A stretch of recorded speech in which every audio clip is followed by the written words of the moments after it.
আজকে যে রেসিপিটা তৈরি করব দারুণ স্বাদের আর দারুণ টেস্টি একটা রেসিপি। তো যেহেতু এখন আমের সিজন চলছে, তো পাকা আম থাকতে থাকতে অবশ্যই এই রেসিপিটা ট্রাই করুন। তো আজকের আমাদের রেসিপি হলো পাকা আমের ফুলুরি। একদম মচমচে আর সফট একটা রেসিপি। তো দেখুন, ভেতরটা যতটাই নরম তুলতুলে, এই যে দেখে বুঝতেই পারছেন, আর ততটাই কিন্তু ক্র্যাঞ্চি হয়েছে বড়াগুলো। তো বড়াও বলতে পারেন, ফুলুরিও বলতে পারেন। তাহলে চলুন শুরু করছি আজকের রেসিপি, পাকা আমের ফুলুরি। এখন কিন্তু পাকা আমের সিজন চলছে, তো পাকা আমের দারুণ দারুণ রেসিপি খাওয়ার জন্য কিন্তু সকলকেই একটা বছর অপেক্ষা করে থাকতে হয়। তো আজকে আমি তৈরি করব পাকা আমের ফুলুরি। তো পাকা আমের এই ফুলুরিটা যেমন খেতে দারুণ হয় তেমন টেস্টিও হয়। তাহলে চলুন শুরু করছি আজকের রেসিপি। তো রেসিপিটি বানানোর জন্য আমাদের লাগবে পাকা আম। তো আমি এখানে আম্রপলি পাকা আমটা নিয়ে নিয়েছি, আর তার সঙ্গে যা যা উপকরণ লাগবে সমস্ত কিছু রেডি করে নিয়েছি। এখানে আছে 1 বাটি ময়দা, 1 বাটি চালের গুঁড়ো, আর 1 বাটির থেকে একটু কম চিনি, মিষ্টি আর কি। তাহলে প্রথমে আমাদের আমের পাল্পটাকে বের করে নিতে হবে, আমগুলো কেটে। তো প্রথমে আমগুলোকে কেটে নেব, কেটে পাল্পগুলো বার করে নেব।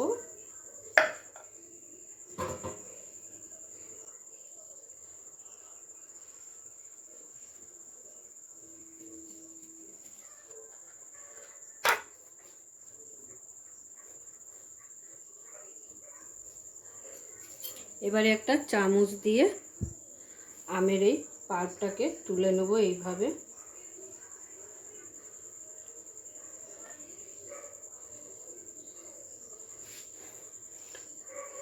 তো সমস্ত আমগুলোকে এইভাবে তুলে আগে রেডি করে নেব।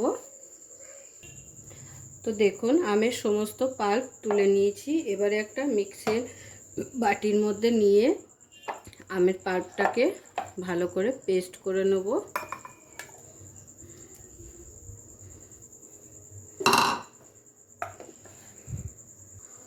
তো আমের পাল্পটার আমি একটা পেস্ট তৈরি করে নিয়েছি।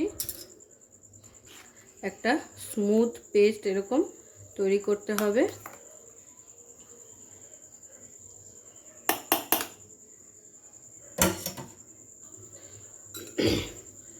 তো এবারে একটা মিক্সিং বোল নিয়ে তার মধ্যে সমস্ত উপকরণ আমাদের একসাথে করে নিতে হবে। তো প্রথমে নিয়ে নিচ্ছি আমের পাল্পটা।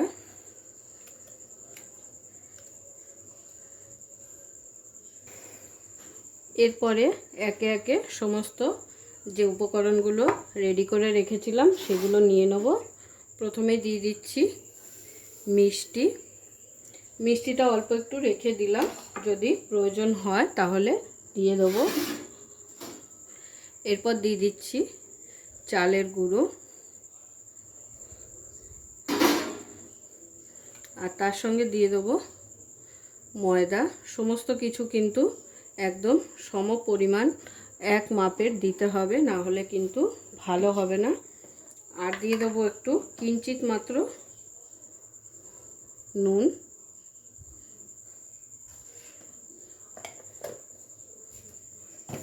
এবারে সমস্ত উপকরণকে শুকনো প্রথমে একটু মিশিয়ে নেব, তারপরে কিন্তু জল দিয়ে একটা সুন্দর ব্যাটার তৈরি করতে হবে।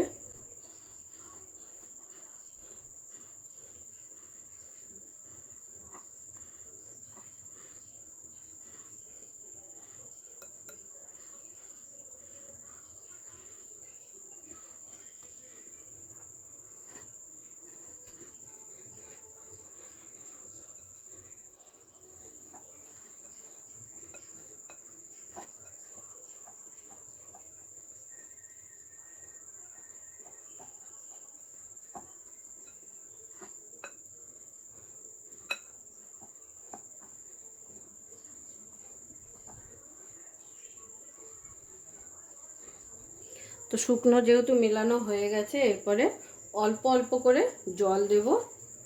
প্রথমেই কিন্তু বেশি করে জল ঢেলে দেওয়া যাবে না, অল্প অল্প করে জল দিতে হবে আর মেলাতে হবে। ব্যাটারটা কিন্তু খুব বেশি পাতলা হবে না, আবার খুব বেশি গাঢ়ও হবে না, সেইভাবে ব্যাটারটা রেডি করতে হবে আমাদের।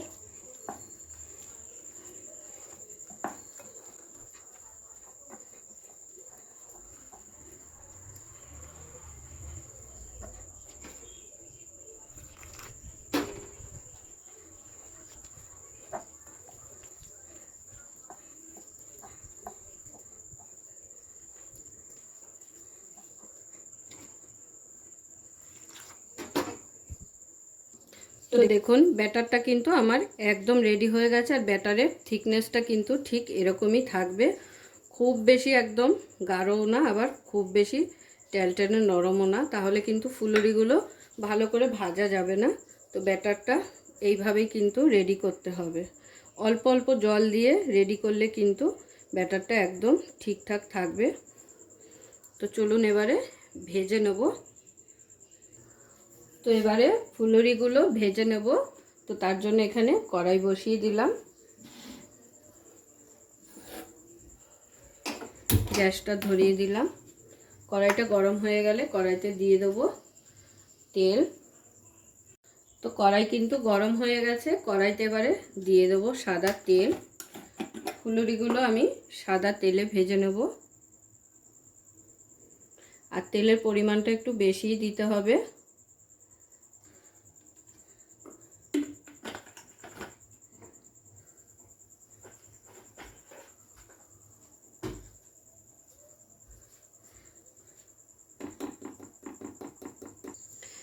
তেলটা কড়াইতে দিয়ে যতক্ষণে গরম হচ্ছে ততক্ষণে এদিকে একটা জিনিস মিশিয়ে নেব, সেটা হলো সামান্য একটু বেকিং সোডা, যাতে ফুলুরিগুলো খুব সুন্দরভাবে ফোলে।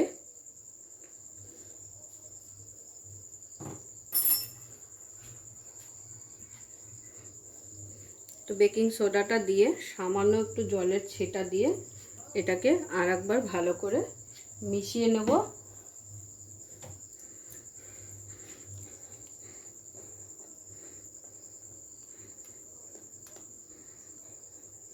আর এতক্ষণে চিনিগুলোও কিন্তু খুব ভালোভাবে গলে গেছে।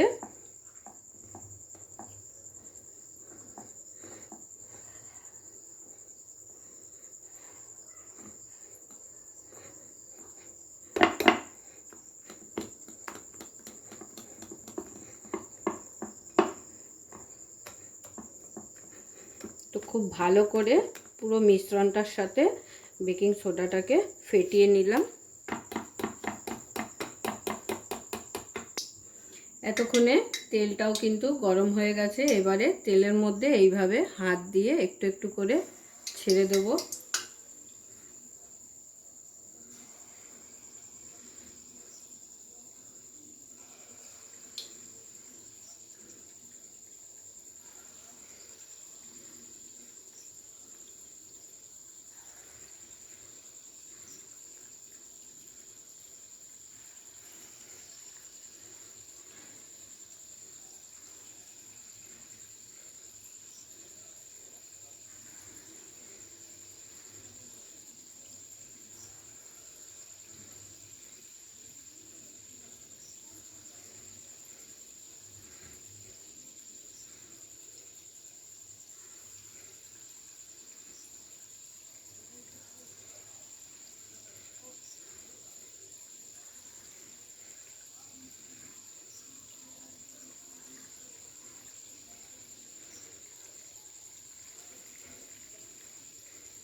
তো এক পিঠ ভাজা হয়ে গেলে কিন্তু হালকা করে নেড়ে উল্টে দিতে হবে, উল্টো পিঠটাও ভালো করে ভেজে নেওয়ার জন্য।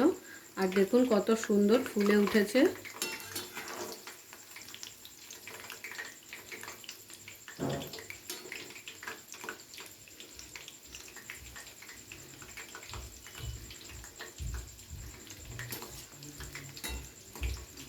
আমের সিজন চলে গেলে কিন্তু এই রেসিপিগুলো খাওয়া যায় না। তো আমের সিজন থাকতে থাকতে এই ধরনের রেসিপি যারা না খেয়েছেন তারা অবশ্যই ট্রাই করেন। খেতে কিন্তু অসাধারণ হয়। একবার খেলে কিন্তু তখন বারবার খেতে ইচ্ছা করবে। তো দেখুন লাল লাল করে এইভাবে কিন্তু ভেজে নিতে হবে। এবারে কিন্তু আমি তুলে নেব। ফুলুরিগুলো আমার রেডি হয়ে গেছে, তো আর কিন্তু ভাজবো না। আর কত সুন্দর ফুলেছে দেখে আশা করি বুঝতেই পারছেন। আর এত সুন্দর একটা ফ্লেভার বেরিয়েছে, যদি ঘরে না তৈরি করেন তাহলে কিন্তু বুঝতেই পারবেন না। আর যারা যারা ঘরে তৈরি করে খাবেন অবশ্যই কমেন্ট করে আমাকে জানাবেন যে আপনাদের কেমন লাগলো রেসিপিটা। একটা কথা বলতে ভুলে গেছিলাম, যেটা হলো যাদের ভালো লাগবে মনে করবেন তারা কিন্তু এর মধ্যে নারকেল কোড়াও অ্যাড করে নিতে পারেন। তো আমি কিন্তু এখানে নারকেল কোড়াটা অ্যাড করিনি। যারা খেতে ভালোবাসেন নারকেল তারা কিন্তু নারকেল দিয়েও এটা তৈরি করে নিতে পারবেন। তো বাকিগুলো আমি সেম প্রসেসে কিন্তু ভেজে নেব।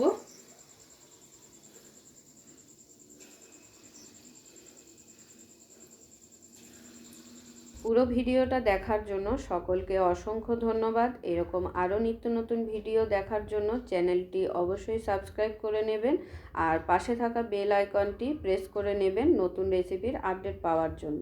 তো সবাই ভালো থাকবেন, সুস্থ থাকবেন। আবারও দেখা হচ্ছে আপনাদের সাথে নতুন একটি রেসিপি নিয়ে।